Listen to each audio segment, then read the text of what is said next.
Hello, I'm Diane Jetty, and I'm here today with my webinar co-host, Patrick Pabian. We're members of the Data Advisory Group in ACAPT Center for Excellence in Academic Physical Therapy. Welcome. We're coming to you today with exciting news and information about ACAPT Center for Excellence in Academic Physical Therapy, and we hope you'll be as enthusiastic about the work that the center is doing as much as we are. The Center for Excellence was born out of a long history of debate, discussion, development, and action by many members of our physical therapy education community. We've been talking about excellence for well over a decade. In 2007, as we were first talking about the possibility of an organization to represent physical therapy education, one of our colleagues passionately argued that we must have excellence as our #1 goal. If this process is not about raising the level of our programs, then it's not worth our effort. Subsequently, ACAPT was formed, and its vision was to be the leading voice to achieve and sustain excellence in academic physical therapy. And a primary goal was to develop mechanisms for achieving excellence in academic physical therapy. You'll notice the word excellence used in each of those statements. It's definitely been a very strong theme. Discussions of excellence have been consistent, beginning as early as 2007, but maybe even before that, and continuing through the last decade with the work of the Benchmarks for Excellence Task Force, the study by Jensen and colleagues of excellence and innovation in physical therapy in 2017, a meeting sponsored by the ELP in 2019 to focus on defining excellence in physical therapy education. And from that, then 2 task forces were formed, one to examine data and technology necessary to measure excellence, and one to develop an excellence recognition process. In 2021, select members of those 2 task forces were brought together to form a joint task force to further define and refine measures of excellence. And based on this cumulative work over this lengthy period of time, in 2022, the Center for Excellence in Academic Physical Therapy was formed. Leading the way for physical therapy programs in aspiring to excellence has clearly remained a priority, and the definition of excellence has evolved. Here's a graphic from the ACAPT website, and I encourage you to go and look at it so that you can read some of this more small print here that I know you can't probably see very well. But it defines excellence as an intersection of 3 domains: innovation, inclusion, and inquiry. Excellence is then further defined through looking at it as faceted. So excellence is multifaceted and includes different characteristics such as program characteristics, curricular characteristics, and also structures and processes such as diversity, equity, and inclusion efforts, community engagement, scholarly inquiry, and ongoing assessment. From there, a framework for excellence has been developed using that prior work and many of the work of the different task forces. And that joint task force developed 12 categories of the excellence framework. And each of these categories has actually been further defined, and you can find more of those details on the ACAPT website. And I encourage you to go there to look more carefully at it. The Center for Excellence in Academic Physical Therapy promotes a culture with a focus on excellence and data-based assessment. Its goals include collecting, disseminating valid, reliable, and useful data to help all stakeholders make informed decisions in addressing important issues, and to develop a quality improvement approach to the educational enterprise, no matter where in the enterprise they sit. One of the first steps in this process has been the development of the institutional profile survey, which many of you participated in this past year.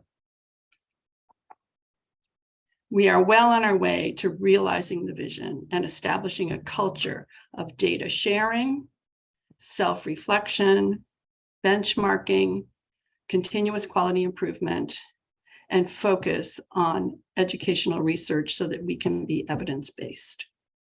I'm going to now turn it over to Patrick, who will give more detail about how the Center for Excellence is working toward the vision. Thanks, Diane. I think it's very important to have that contextual history to then understand where we want to go from here. And the best way to move forward with this, as we've identified, is through the use of data. Because as these two quotes clearly can suggest, if without data, you're just stating an opinion. And if we want to use opinions, then let's just go with ours, right? I think we need to have these well-informed decisions, these foundations to support our decisions as we move forward. The type of data that we need, first and foremost, needs to be tied to excellence in this framework. The data needs to also fully try to describe the educational enterprise. And notice I did say try, because identifying, the comprehensiveness of the educational enterprise is difficult. We need data to shine a light on our challenges. We need data to help solve our problems. And this is going to be multifaceted. It's going to involve multiple stakeholders and multiple resources. And ultimately, we need this data to guide our future actions. The advisory group to the Center for Excellence is a group of individuals who are tasked with not only assuring that the data can be useful, but also revising our processes in future cycles so that we have continuous improvement. We want to make sure that our surveys, the instruments we're using, and the type of data that we're receiving is valid, it's reliable. We want to make sure it's feasible. We want to make sure things are user-friendly. We also understand that it's going to involve multiple stakeholders. And while they're going to individual institutions, there's probably not one individual at the institution that can answer all the questions. And that's going to be a task at hand for all the institutions to truly contribute meaningful data. The Advisory Council is a group that is also going to engage with others. This group is going to continuously discuss the types of data that is useful for various organizations and sub-entities that are working on numerous different subtasks. Ultimately, the advisory group is also going to be looking at other resources to try to make sure that future surveys are user-friendly and we're not continuously gauging the same information time and time again that is relatively static. So we're going to use other higher education resources to try to expedite processes in the future. How we're going to use this data, or how can this data be used? And ultimately, this data is for you all, for the institutions. Obtaining this type of data and allowing the users to utilize it and subcategorize it will ultimately assist those institutions in setting outcomes, analyzing their goals, analyzing the trends at their own institution, but then also in like institutions and throughout PT education. Ultimately, we want quality improvement, and I think that you all will as well value that. Benchmarking is important to some institutions and certainly some higher education administrations at your home institutions to be able to look at your institution with peer and other aspirational institutions. This data can be used to engage with your clinical partners. I think ultimately for our roles as program administrators, upper administration, conversations about how to improve our organizations.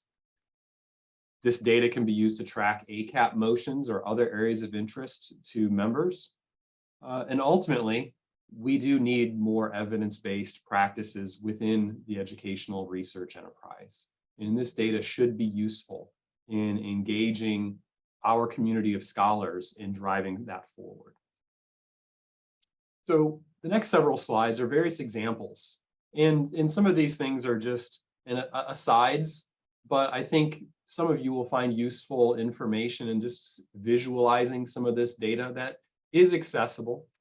And it might help you ask questions, or maybe it's even ask questions about, wow, I wish this could have been changed a subtle or certain way to help me in the future.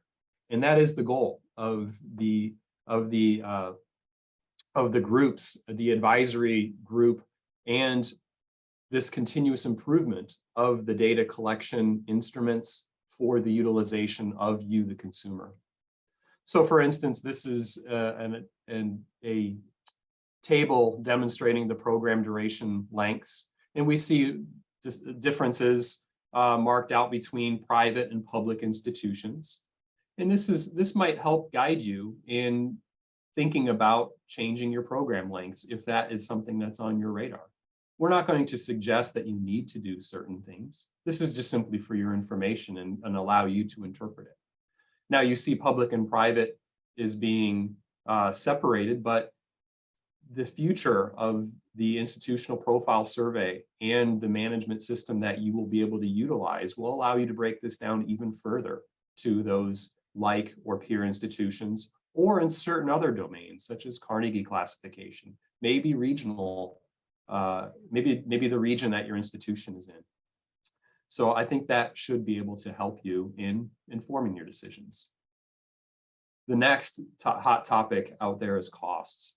And while you see this, it was initially portrayed in the institutional profile survey report, we see differences in cost between in-state and out-of-state tuition.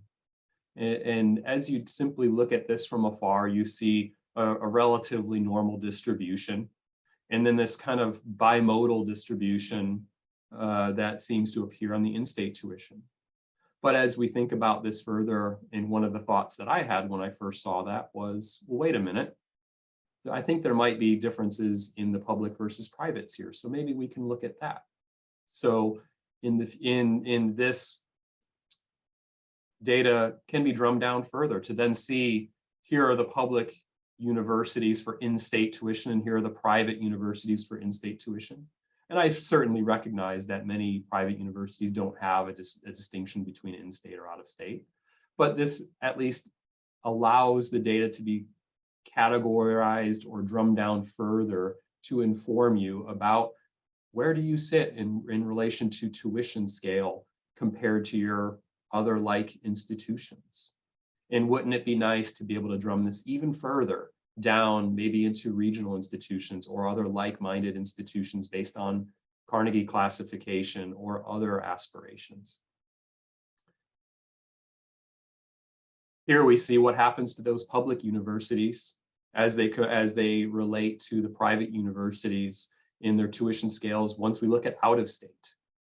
And we see now again another relatively normal distribution of the public universities sitting side by side with the private universities. And now we see how that data changes. So I think these types of things will help us to be able to contextualize conversations with each other and with ourselves and with our own institutions. The next topic is student debt. And this is, of course, a very hot topic and highlighted issue throughout our association right now. And we see different levels of student debt of students, but here is the importance of identifying, or the importance of gathering more information in the future.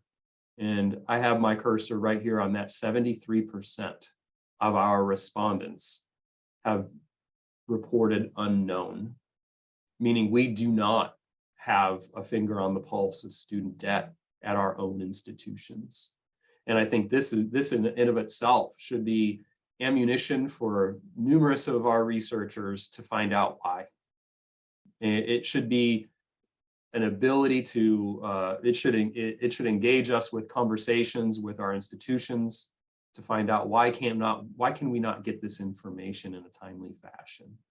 And I'm pleased to see that there appears to be some upcoming changes with CAPT and such and other work groups to try to get a better handle on knowing this information, because 73% unknown truly might invalidate what we're seeing here. And I think that also brings out another point that I wanted to identify. This data that you're seeing here today is an N of 1. It's an N of 1 year. And to truly understand things, we need more years, more participation to identify the commonalities that will exist with a larger sample size and ability to be able to identify what trends are occurring over time. Another area that was inquired was discretionary funds. And we see a similar fashion here, but this also might help us when we as program administrators do not have discretionary funds, for instance. I might be able to go to my administration and say, well, I'm in the minority here. I'm one of the 14% who does not have discretionary funds. I need a change in the budget model as far as how my department or program is funded within my institution. So that is a dialogue, and this data can help you in your future conversations to enhance your ability to direct in relative autonomy for your program. Student demographics, and these trends need to be examined over time. I think we all truly want to know, how can we move the dial on this? Are we moving the dial on this? There's been a lot of talk, but what is the data showing us from year to year? Also, I wanted to wrap in what I stated before, comparing yourself to other institutions. We know that demographics change based on region, based on urban versus rural settings, based on your institution type. Are you a Hispanic serving institution? Are you an HBCU? I would love to see this broken down further to say, what happens to these percentages if I remove the HBCUs from this data set? Now what happens? How much worse is our diversity? Because I think what we're doing is when we have things compiled, it might not be giving us the true story about how far off are we, or how much work do we have to do as an association to improve upon the demographics of our students in relation to the population that we serve.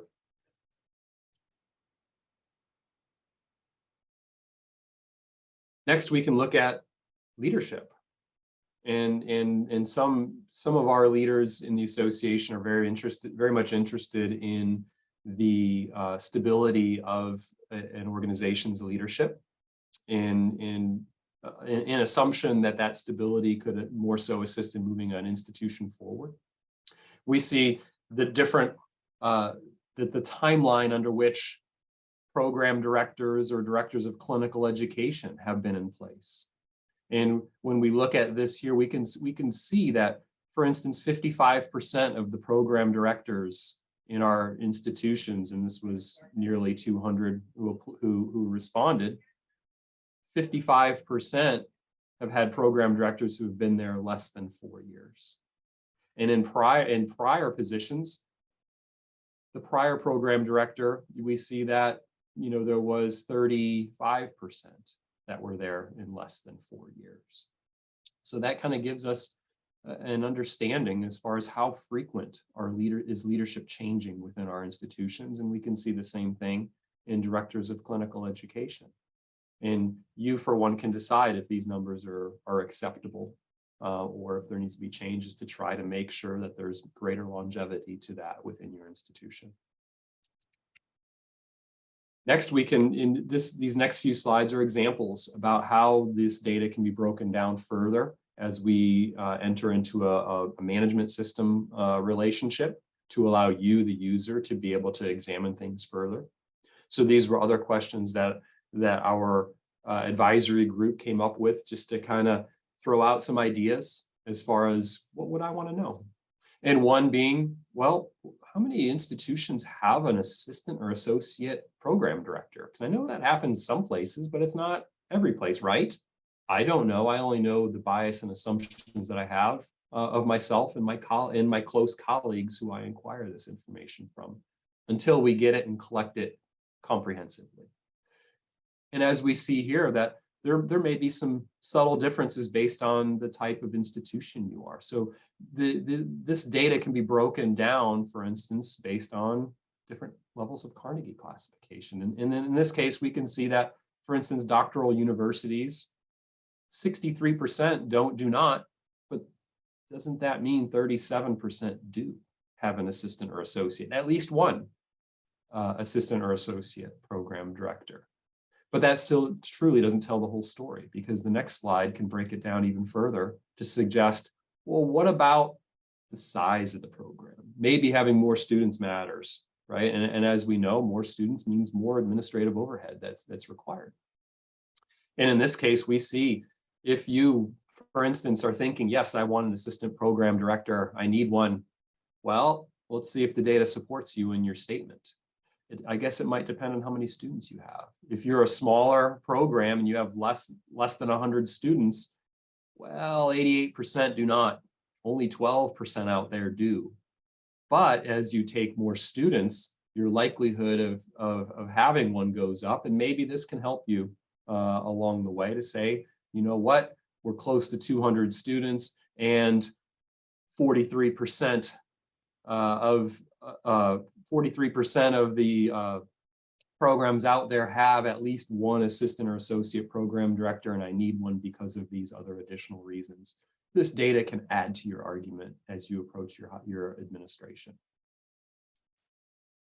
The same questions can be asked for clinical education, and we know supportive clinical education is immensely needed. And as we encounter potential barriers with our administration for wanting to support that, maybe this data can also help you in your conversations and need for more support. So we can look at the same question based on program size, number of assistant or associate DCEs, and where we can see someone who has no assistant or associate versus one versus two or more assistant or associate DCEs. And I guess that might depend based on the volume of students. You can find out whether you are, whether you have some data to help you in your argument, or maybe not. The next is program DCE, clinical education support, staff support. You know, many of our DCEs certainly need staff. In this case, we're seeing the layout of number of administrative staff based on the size of the program, the number, AKA the number of students. So we see those with less than one or zero admin staff. It alarms me when personally, it alarms me when I see 22% of the programs have less than one FTE of staff supporting clinical education. Now, maybe there's more faculty supporting clinical education in those institutions. So, you know, I could be off in that statement, but that's, for instance, just an example of my interpretation of this. And if you are an institution that is thinking you need more staff to clinical education, this data might be useful for you. However, if you're also one that suggests, well, I need 2 associate DCEs and 2 staff, well, I think you might need to evaluate this data to see if this helps you in your argument or hurts you based on that. So like I said, those were just some simple examples of being able to look at this data, subtly interpret it. But of course, we need more data. We need more years of data to solidify this, and we certainly need as much participation as possible to find out what reality is in PT education instead of just our own internal biases. In the future, there's going to be additional surveys, not only with revision of the current institutional profile survey, because no survey is perfect. We can always identify better ways to ask for the right information, the information that would be most useful to you all, the consumer. But in the future, there's also going to be additional surveys that are going to have some unique focuses. The institutional profile surveys in the future might are likely to have some subset questions that are going to focus in specific domains a little bit further. In the future, we're going to be seeking more collaboration with other entities. ACAPT is currently actively seeking the assistance of CAPT and other entities within APTA to share some of the information that's already being collected to make sure that these surveys continue to be user-friendly. In the future, we want to be able to examine these trends, these relationships further and further. And also in the future, we want to be able to truly examine ourselves as far as how we are doing in these domains as we look at other institutions who we consider our peer institutions or those who are our aspirational institutions, because this data should drive your own internal quality improvement. In the future, the focus is going to shine a light on the specific areas of the excellence framework. These data categories are going to always be linked to the excellence framework so that we have a common structure and focus to the questions and why we're asking the questions. That why is always going to be important. In 2023, there's going to be a little bit more questions on scholarship in our research enterprise of our own institutions, and also DEI initiatives to truly try to better understand what our trends are, what our status is as an association. Also in the future, there's going to be some new surveys that are being worked on both in clinical education and others in student engagement throughout a DPT curriculum. And those are going to be developed in association not only with this framework, but with the appropriate entities and task forces who will be working on those areas. Because as an advisory council, we are not the experts of all. We are simply a group that is genuinely trying to assist in relating this framework to the survey and data that is ultimately being collected. That concludes our webinar. I truly thank you for your time. I hope that this has been very helpful for you to understand more about the Center for Excellence and also the profile surveys that have begun and that are going to continue to be coming forward. And we truly hope that you will engage and provide your valid data for all of us to use to help drive us all forward collectively as an organization. Thank you.